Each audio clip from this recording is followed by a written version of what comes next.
नमस्कार दोस्तों, आपका हमारी YouTube चैनल धार्मिक कथाएं और कहानियों में स्वागत है। आज मैं आपके लिए बृहस्पतिवार व्रत की संपूर्ण कथा लाई हूँ। अगर आपको यह कथा पसंद आए तो आप चैनल को लाइक और सब्सक्राइब जरूर कीजिएगा। आइए सुनते हैं बृहस्पतिवार व्रत की कथा। बहुत समय पहले की बात है। भारत में एक राजा राज्य करता था। वह अति प्रतापी एवं दानी था। वह प्रतिदिन मंदिर में भगवत दर्शन करने जाता था और गुरु और ब्राह्मण की सेवा भी किया करता था। उसके द्वार से कोई भी याचक निराश नहीं लौटता था। वह प्रत्येक गुरुवार को व्रत रखता और पूजन करता था। हर दिन गरीबों की मदद करता था, परंतु यह बातें उसकी रानी को पसंद नहीं थी। वह ना तो व्रत करती थी और ना किसी को एक भी पैसा दान के रूप में देती थी। वह राजा को भी ऐसा करने से रोकती थी। एक समय की बात है, जब राजा शिकार खेलने वन में गए। महल में सिर्फ रानी और दासी थी। उस समय गुरु बृहस्पति साधु का रूप धारण कर राजा के दरवाजे पर भिक्षा मांगने आए। साधु ने रानी से भिक्षा मांगी तो वह कहने लगी, हे साधु महाराज, मैं इस दान्य पुण्य से तंग आ गई हूँ। इस काम के लिए तो मेरे पति देव ही बहुत हैं। अब आप ऐसा करो कि सारा धन नष्ट हो जाए तथा मैं आराम से रह सकूं। साधु का वेश रखे बृहस्पति देव ने कहा, हे देवी, तुम अति विचित्र हो। संतान और धन से कोई दुखी नहीं होता, सभी इसे चाहते हैं। पापी भी पुत्र और धन की इच्छा करता है।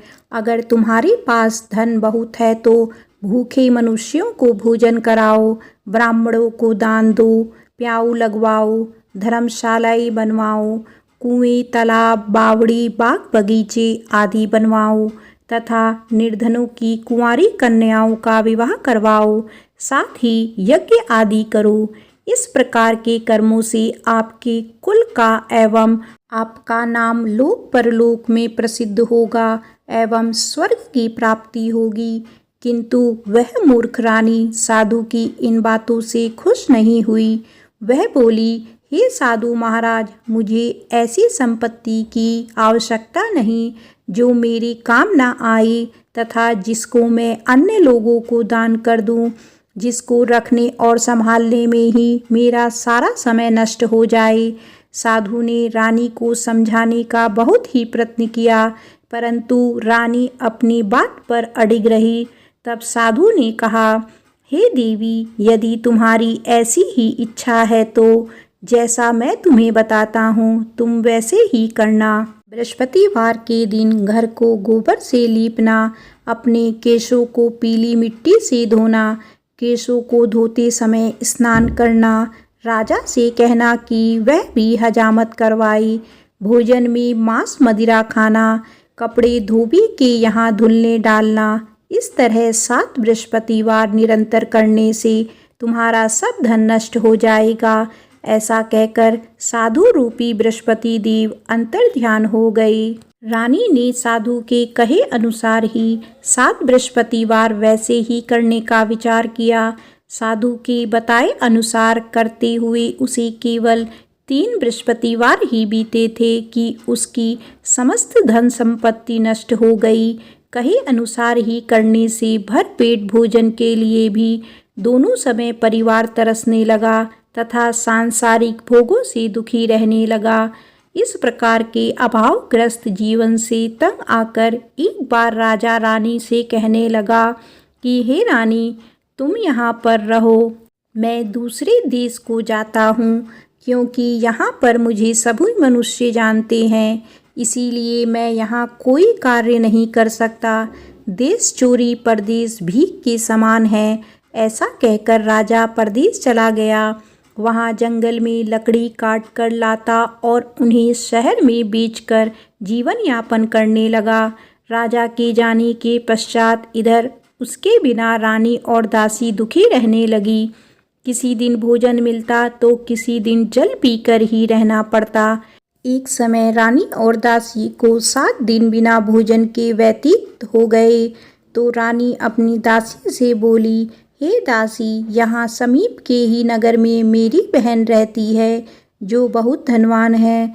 तू उसके पास जा और वहाँ से 5 सेर भेजर मांग कर लिया, जिससे कुछ समय के लिए गुजर बसर हो जाएगी। दासी उसकी बहन के पास गई। बृहस्पतिवार का दिन था। रानी की बहन उस समय ध्यान मग्न होकर पूजा कर रही थी। दासी ने रानी की बहन से कहा, हे रानी, मुझे आपके पास आपकी बहन ने भेजा है, मुझे 5 सेर भेजर दे दो। दासी ने अपनी बात अनेक बार कही, परंतु रानी की बहन ने कोई उत्तर नहीं दिया, क्योंकि वह उस समय बृहस्पतिवार की कथा सुन रही थी। रानी की बहन से जब दासी को कोई अपेक्षित उत्तर नहीं मिला तो वह अति दुखी हुई। उसे क्रोध भी आया। लौटकर वह रानी से बोली, हे रानी, आपकी बहन बहुत धनी स्त्री है, परंतु वह अति घमंडी भी है। वह छोटे लोगों से बात भी नहीं करती। 5 सेर भेजर देने के लिए मैंने उससे बहुत बार कहा, परंतु उसने कोई उत्तर नहीं दिया। इस प्रकार मुझे निराश एवं खाली हाथ लौटना पड़ा। रानी बोली, हे दासी, इसमें मेरी बहन की किसी प्रकार का कोई दोष नहीं है। जब बुरे दिन आते हैं तब कोई सहारा नहीं देता, अपने पराये हो जाते हैं। अच्छे बुरे का ज्ञान विपत्ति में ही होता है। जो ईश्वर की इच्छा होगी वही होगा। यह सब हमारी भाग्य का दोष है। उधर पूजा समाप्त होने के पश्चात रानी की बहन ने सोचा कि मेरी बहन की दासी आई थी, परंतु मैंने उसे कोई उत्तर नहीं दिया। इससे वह बहुत दुखी हुई होगी। कथा सुनकर तथा विष्णु भगवान का प्रसाद ग्रहण कर वह अपनी बहन के घर आई तथा बोली, हे बहन, मैं बृहस्पतिवार का व्रत कर रही थी। तुम्हारी दासी आई, परंतु कथा समाप्त होने से पूर्व ना उठते हैं और ना ही बोलते हैं, इसीलिए मैं नहीं बोली। बताओ दासी, किस कार्य से मेरे पास गई थी? रानी बोली, बहन, हमारे घर अनाज नहीं था तथा राजा परदेश गए हुए हैं। वैसे तुमसे कोई बात छिपी नहीं है, इस कारण मैंने दासी को तुम्हारे पास 5 सेर भेजर लेने के लिए भेजा था। इस पर रानी की बहन बोली, हे बहन, बृहस्पति भगवान सबको मनवांछित फल देते हैं। देखो, शायद तुम्हारे घर में किसी कोने में अनाज रखा हो। यह सुनकर रानी की बहन की बातें से विस्मित होकर दासी घर के अंदर गई तो वहाँ उसे एक घड़ा भेजर का भरा मिला। उसे बड़ा ही आश्चर्य हुआ, क्योंकि उसके अनुसार घर का एक एक बर्तन अन्न से खाली था। उसने बाहर आकर रानी को सारा वृत्तांत सुनाया। दासी अपनी रानी से कहने लगी, हे रानी, देखो, वैसे भी हमको जब अन्न नहीं मिलता तो वह भी व्रत समान ही है। अगर इनसे व्रत की विधि तथा कथा पूछ ली जाए तो बृहस्पतिवार का व्रत हम भी किया करेंगे। और फिर दासी के कहने पर रानी ने अपनी बहन से बृहस्पतिवार व्रत पूजन विधि एवं नियमों के बारे में विस्तार से पूछा।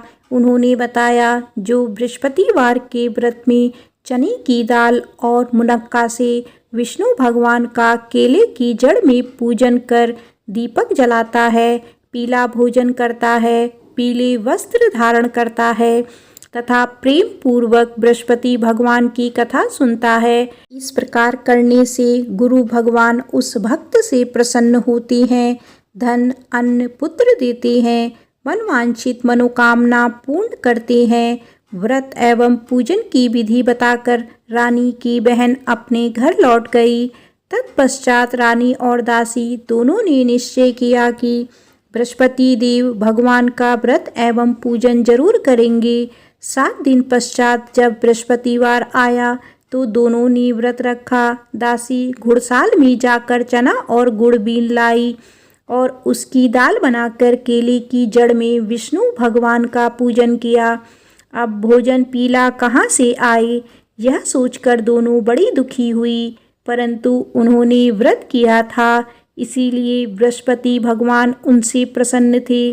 एक साधारण व्यक्ति के रूप में वे 2 थालों में सुंदर पीला भोजन लेकर आए और दासी को देकर बोले, हे दासी, यह भोजन तुम्हारे और रानी के लिए है, तुम दोनों ही इसे ग्रहण करना। दासी भोजन पाकर अति प्रसन्न हुई और रानी से बोली, हे रानी, भोजन कर लो।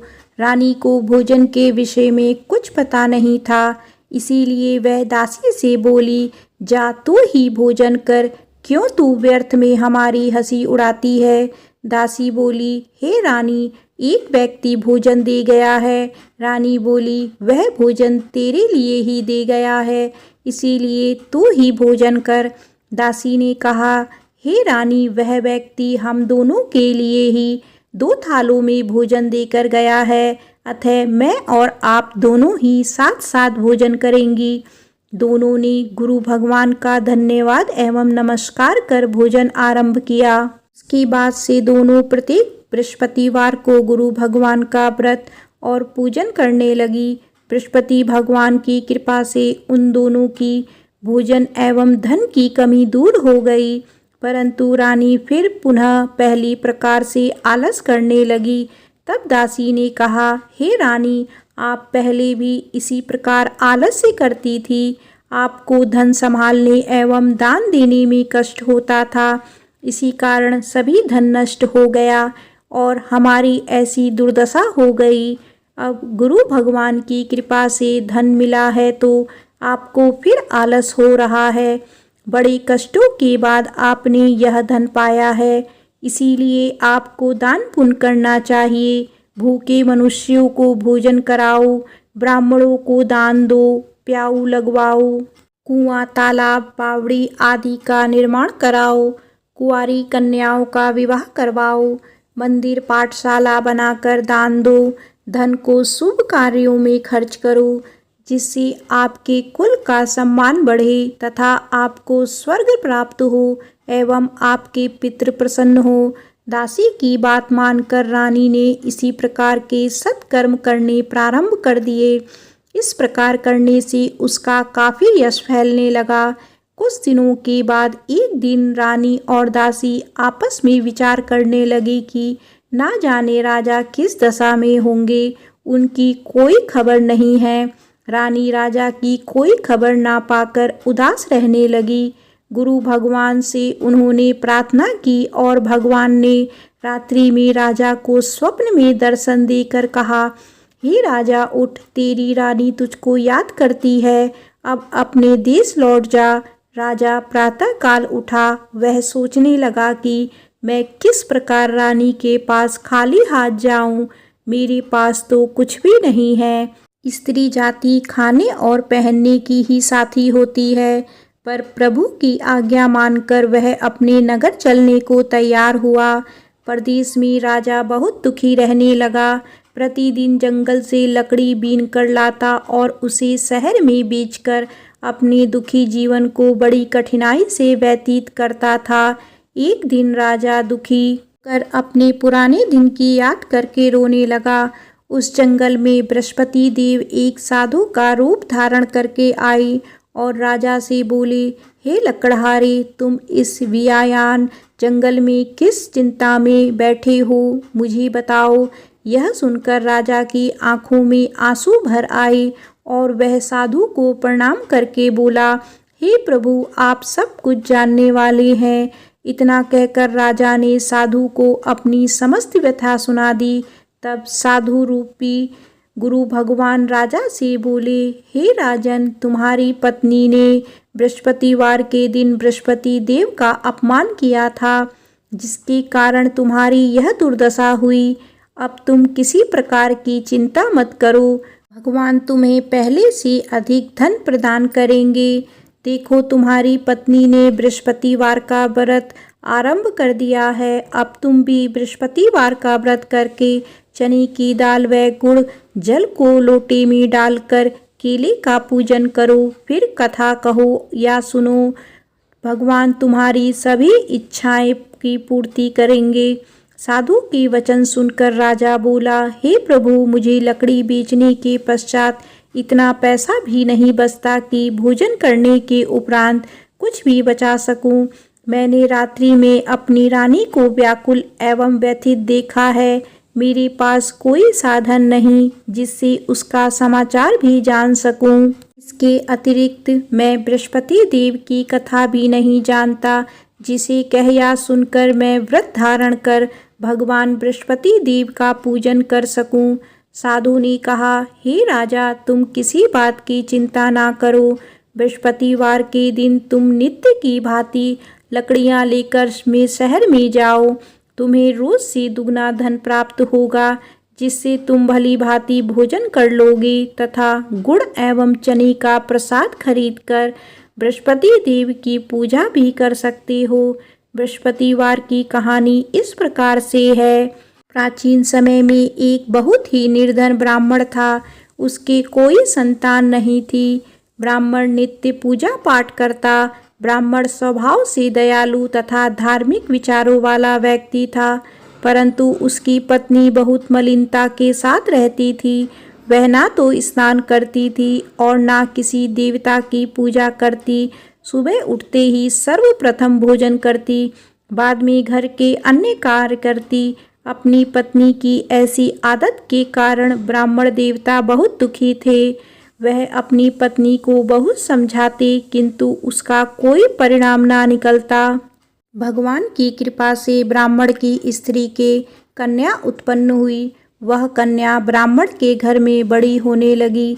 वह बालिका प्रातःकाल ही स्नान करके भगवान विष्णु का जप करती, बृहस्पतिवार का व्रत भी करने लगी।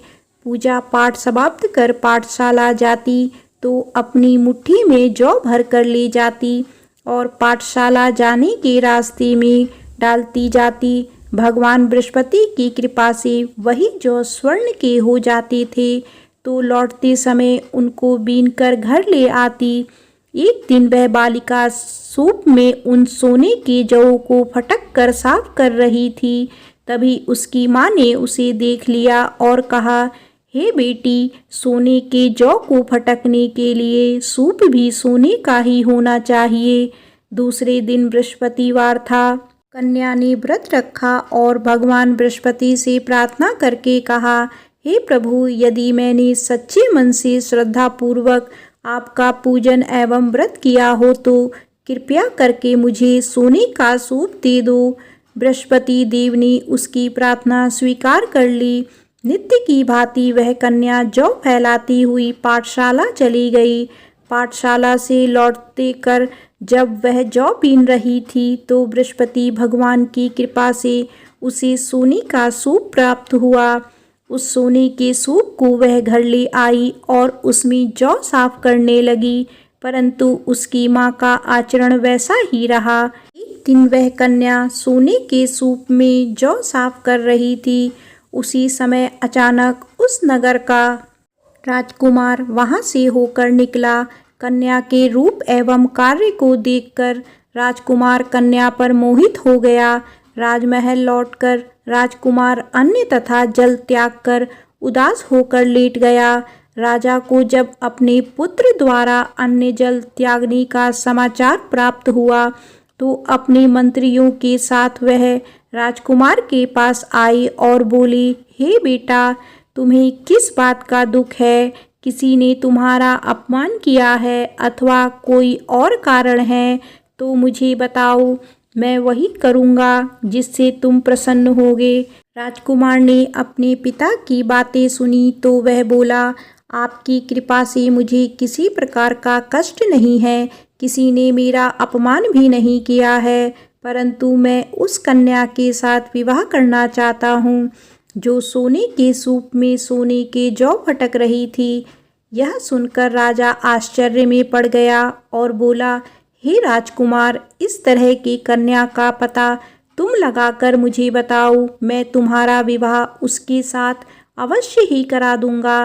राजकुमार ने प्रसन्न होकर राजा को उस ब्राह्मण कन्या के घर का पता बताया।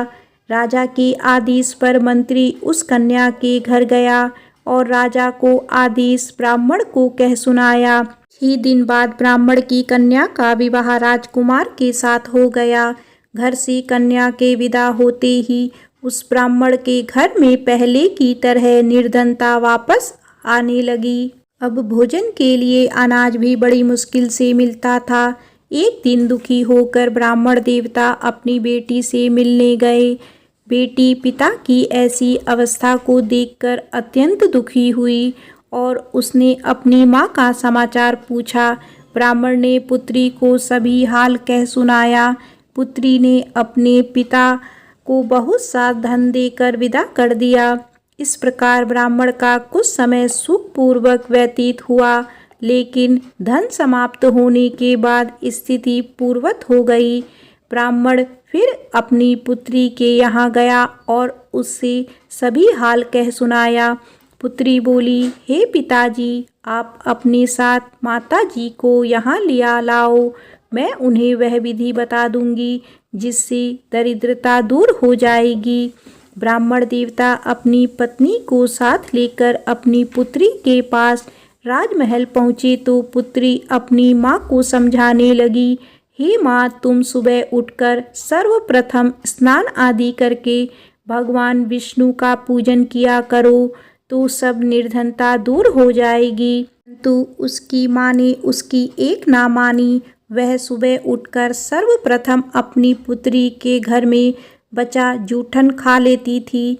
एक दिन उसकी बेटी को अपनी माँ पर बहुत गुस्सा आया। उसने उस रात को कोठरी में खाने का सारा सामान निकालकर अपनी माँ को उसमें बंद कर दिया। प्रातः कोठरी से अपनी माँ को निकालकर तथा स्नान आदि कराकर पूजा पाठ करवाया तो उसकी माँ की बुद्धि ठीक हो गई। इसके बाद वह प्रतिदिन पूजा पाठ करती और प्रत्येक बृहस्पतिवार को व्रत भी रखने लगी। इस व्रत के प्रभाव से उसकी माँ भी अत्यंत धनवान तथा पुत्रीवती हो गई और बृहस्पति देवता की कृपा से वृद्धावस्था में मृत्यु को प्राप्त कर स्वर्ग को गई। वह ब्राह्मण भी सुखपूर्वक इस लोक का सुख भोग कर स्वर्ग को प्राप्त हुआ। इस प्रकार कहानी कहकर साधु देवता वहाँ से अंतर्ध्यान हो गए। धीरे धीरे 6 दिन का समय बीत गया तथा बृहस्पतिवार का दिन आ गया। लकड़हारा रूपी राजा जंगल से लकड़ी काटकर किसी शहर में बेचने गया। आज उसे और उस दिनों से अधिक धन मिला। राजा ने चना, गुड़ आदि लाकर भगवान विष्णु का पूजन किया तथा बृहस्पतिवार का व्रत किया। उस दिन से उसके सभी कष्ट दूर हो गए, परंतु अगले बृहस्पतिवार को वह व्रत करना भूल गया। इसी कारण बृहस्पति भगवान उससे रुष्ट हो गए। उस दिन उस नगर के राजा ने विशाल यज्ञ का आयोजन किया तथा अपने समस्त राज्य में घोषणा करवा दी कि कोई भी मनुष्य अपने घर में भोजन ना बनाए और आग भी ना जलाए। सब लोग मेरे यहाँ भोजन करने आए। इस आज्ञा को जो नहीं मानेगा उसको सूली पर लटका दिया जाएगा। राजा की आज्ञानुसार राज्य के सभी निवासी राजा के भोज में सम्मिलित होने गए, परंतु लकड़हारा कुछ विलंब से पहुंचा। इसीलिए राजा उसको भोजन कराने अपने साथ महल में ले गए। जब राजा लकड़हारे को भोजन करा रहे थे तो रानी की दृष्टि उस खूंटी पर पड़ी जिस पर उसका नौलखा हार लटका हुआ था। उसे खूंटी पर हार लटका दिखाई नहीं दिया। रानी को निश्चय हो गया कि मेरा हार इस लकड़हारे ने चुरा लिया है। उसी समय रानी की जिद पर राजा ने सैनिक बुलवाकर लकड़हारे को जेल में डलवा दिया। जेल खाने में बंद वह लकड़हारा बहुत दुखी होकर विचार करने लगा कि ना जाने कौन सी पूर्व जन्म के कुकर्म से मुझे यह दुख प्राप्त हुआ है। जेल में बंद लकड़हारा भगवान बृहस्पति को याद करने लगा। तत्काल बृहस्पति देव साधु के रूप में प्रकट हो गए और उसकी दशा देखकर कहने लगे, अरे मूर्ख, तूने बृहस्पतिवार को बृहस्पति देव की कथा एवं व्रत करना भूल गया। इसी कारण तुझे यह दुख प्राप्त हुआ है। अब किसी प्रकार की चिंता मत कर।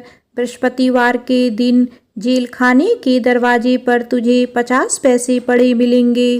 तुम उन पैसों से प्रसाद मंगाना, भगवान बृहस्पति का पूजन एवं कथा कहना, कथा का प्रसाद स्वयं भी ग्रहण करना तथा दूसरों को भी कराना। इस प्रकार करने से तुम्हारे सभी कष्ट दूर हो जाएंगे। अगले बृहस्पतिवार राजा को जेल के दरवाजे पर पैसे मिले। राजा ने पूजा का सामान मंगवाकर कथा कही और प्रसाद बांटा। उसी रात बृहस्पति देव ने उस नगर के राजा को सपने में दर्शन देकर कहा, हे राजा, तूने जिस आदमी को जेल खाने में बंद कर रखा है वह निर्दोष है, वह राजा है, उसे छोड़ दो। रानी का 9 लखा हार उसी खूंटी पर लटका हुआ है। अगर तू ऐसा नहीं करेगा तो मैं तेरी राज्य को नष्ट कर दूंगा। राजा सुबह उठा और खूंटी पर हार लटका देखकर लकड़हारे को बुलाकर उससे क्षमा याचना की तथा राजा के योग्य सुंदर वस्त्र आभूषण भेंट करके उसे विदा किया। बृहस्पति देव की आज्ञानुसार राजा अपने नगर को चल दिया। जब वह नगर के निकट पहुंचा तो उसे बहुत आश्चर्य हुआ। वहां पहले से अधिक तालाब, बाग और कुएं तथा बहुत सी धर्मशालाएं, मंदिर आदि बने हुए थे। राजा ने जब नगरवासियों से पूछा कि यह बाग, तालाब, धर्मशालाएं एवं कुएं किसके द्वारा बनाए गए हैं, तब नगर के सब लोग कहने लगे कि यह सब रानी और दासी द्वारा बनाए गए हैं। राजा को बहुत आश्चर्य हुआ और क्रोध भी आया। जब रानी ने यह खबर सुनी कि राजा आ रहे हैं तो उसने दासी से कहा, हे दासी, देख, राजा हमें अति दीन अवस्था में छोड़ गए थे। वह हमारी ऐसी हालत देखकर कहीं द्वार से ही ना लौट जाएं, इसीलिए तू द्वार पर खड़ी हो जा। रानी की आज्ञानुसार दासी दरवाजे पर खड़ी हो गई। जब राजा आई तो उन्हें अपने साथ महल में लिवा लाई। तब राजा ने क्रोध करके अपनी तलवार निकाली तथा रानी से पूछा, बताओ, धन तुम्हें कैसे मिला, किस प्रकार प्राप्त हुआ? तब रानी ने कहा कि हमें यह सब धन बृहस्पति देव के व्रत के प्रभाव से प्राप्त हुआ है। अब राजा ने निश्चय किया कि 7 दिन बाद तो सभी बृहस्पति देव का पूजन करते हैं, परंतु मैं प्रतिदिन में 3 बार कथा कहा करूँगा तथा नित्य व्रत किया करूँगा। अब हर समय राजा के दुपट्टे में चने की दाल बंधी रहती तथा दिन में 3 बार वह कथा कहता। ऐसे ही एक दिन राजा ने विचार किया कि चलो अपनी बहन के यहाँ हो आवे। ऐसा निश्चय कर राजा घोड़े पर सवार होकर अपनी बहन के यहाँ चल दिया। मार्ग में उसने देखा कि कुछ आदमी एक मुर्दे को लिए जा रहे हैं। उन्हें रोककर वह कहने लगा कि अरे भाई, कुछ देर मेरी बृहस्पतिवार की कथा सुन लो। वे बोले, लो, हमारा आदमी मर गया है, इसको अपनी कथा की पड़ी है। परंतु कुछ आदमी बोले, अच्छा कहो, हम तुम्हारी कथा भी सुनेंगे। राजा ने दाल निकाली और कथा कहनी शुरू कर दी। जब कथा आधी हो गई तो मुर्दा हिलने लगा और जब कथा समाप्त हुई तो राम राम करके वह मुर्दा खड़ा हो गया। राजा आगे चला। उसे चलते चलते शाम हो गई। आगे मार्ग में उसे एक किसान खेत में हल चलाता मिला। राजा उससे बोला, अरे भैया, तुम मेरी बृहस्पतिवार की कथा सुन लो। किसान बोला, जब तक मैं तेरी कथा सुनूंगा तब तक 4 हरैया जोत लूँगा। जाओ भैया, तुम अपनी कथा किसी और को सुनाना। राजा आगे चलने लगा। राजा के हटते ही किसान के बैल पछाड़ खाकर गिर गए और किसान के पेट में बहुत तेज दर्द होने लगा। उसी समय किसान की माँ रोटी लेकर आई। उसने जब यह देखा तो अपने पुत्र से सब हाल पूछा। बेटे ने सारा हाल बता दिया। किसान की माँ दौड़ी दौड़ी घोड़े पर सवार राजा के पास गई और उससे बोली, मैं तेरी कथा सुनूंगी, तू अपनी कथा मेरे खेत पर ही चलकर कहना। राजा ने लौटकर किसान के खेत पर जाकर कथा कही, जिसे सुनते ही बैल खड़े हो गए और किसान के पेट का दर्द भी बंद हो गया।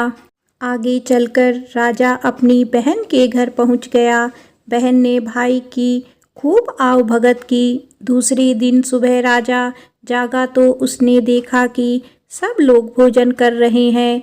राजा ने अपनी बहन से पूछा कि यहाँ कोई ऐसा मनुष्य है जिसने भोजन नहीं किया हो और जो मेरी बृहस्पतिवार की कथा का श्रवण कर ले। तो बहन बोली, हे भैया, यह देश ऐसा ही है। यहाँ के लोग पहले भोजन करते हैं, बाद में कोई अन्य काम करते हैं।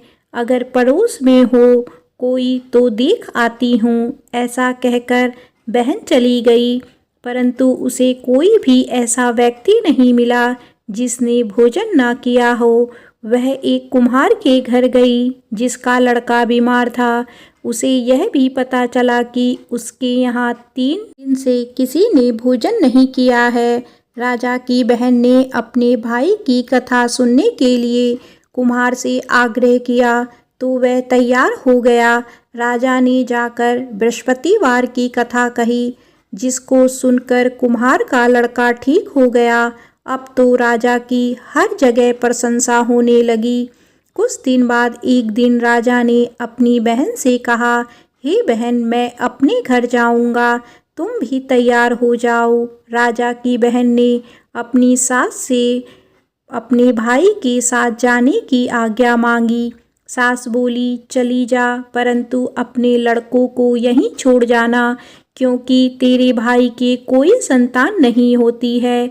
बहन ने भाई से कहा, हे भैया, मैं तो चलूँगी, परंतु कोई बालक नहीं जाएगा। राजा ने कहा, जब कोई बालक साथ नहीं चलेगा तब तुम ही क्या करोगी। दुखी मन से राजा अपने नगर को लौट आया। राजा अपनी रानी से बोला, हम निर्वंशी राजा हैं, हमारा मुँह देखने का भी धर्म नहीं है। वह उदास होकर बिना भोजन किए शैया पर लेट गया। रानी बोली, हे प्रभु, भगवान बृहस्पति ने हमें सब कुछ दिया है, वे हमें संतान भी अवश्य देंगे। उसी रात बृहस्पति देव ने राजा को स्वप्न में दर्शन देकर कहा, हे राजा, उठ, सभी सोच को त्याग दे, तेरी रानी गर्भवती है। राजा को यह जानकर अति प्रसन्नता हुई।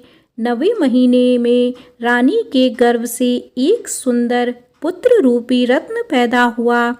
तब राजा बोला, हे रानी, स्त्री बिना भोजन के रह सकती है, परंतु बिना कहे नहीं रह सकती। जब मेरी बहन आए तो तुम उससे कुछ मत कहना। रानी ने हाँ कर दी। जब राजा की बहन ने यह शुभ समाचार सुना तो वह अति प्रसन्न हुई तथा बधाई लेकर अपने भाई के यहाँ आई। तभी रानी ने कहा, घोड़ा चढ़कर नहीं आई, गधा चढ़ी आई। राजा की बहन बोली, भाभी, मैं इस प्रकार ना कहती तो तुम्हें औलाद कैसे मिलती। भगवान बृहस्पति ऐसे ही हैं, जैसे जिसके मन में कामनाएं हैं सभी को पूर्ण कर मनवांछित फल देते हैं। जो श्रद्धा पूर्वक बृहस्पतिवार का व्रत करता है एवं कथा पढ़ता है अथवा सुनता है और दूसरों को सुनाता है, बृहस्पति देव उसकी सभी मनोकामनाएं पूर्ण करते हैं। बृहस्पति देव उनकी सदैव रक्षा करते हैं। जो श्रद्धा एवं संपूर्ण आदर भाव से बृहस्पति देव का पूजन एवं सच्चे दिल से व्रत करते हैं, उनकी सभी मनोकामनाएं पूर्ण होती हैं। सच्चे मन एवं हृदय से रानी और राजा ने बृहस्पति देव की कथा का गुणगान किया। उनकी सभी इच्छाएं बृहस्पति देव ने पूरी की। इसीलिए सबको कथा कहने अथवा सुनने के बाद बृहस्पति भगवान का प्रसाद ग्रहण करना चाहिए तथा सच्चे मन एवं भावना से भगवान बृहस्पति का ध्यान करते हुए सदा उनकी जय जयकार करनी चाहिए। बोलिए बृहस्पति भगवान की जय।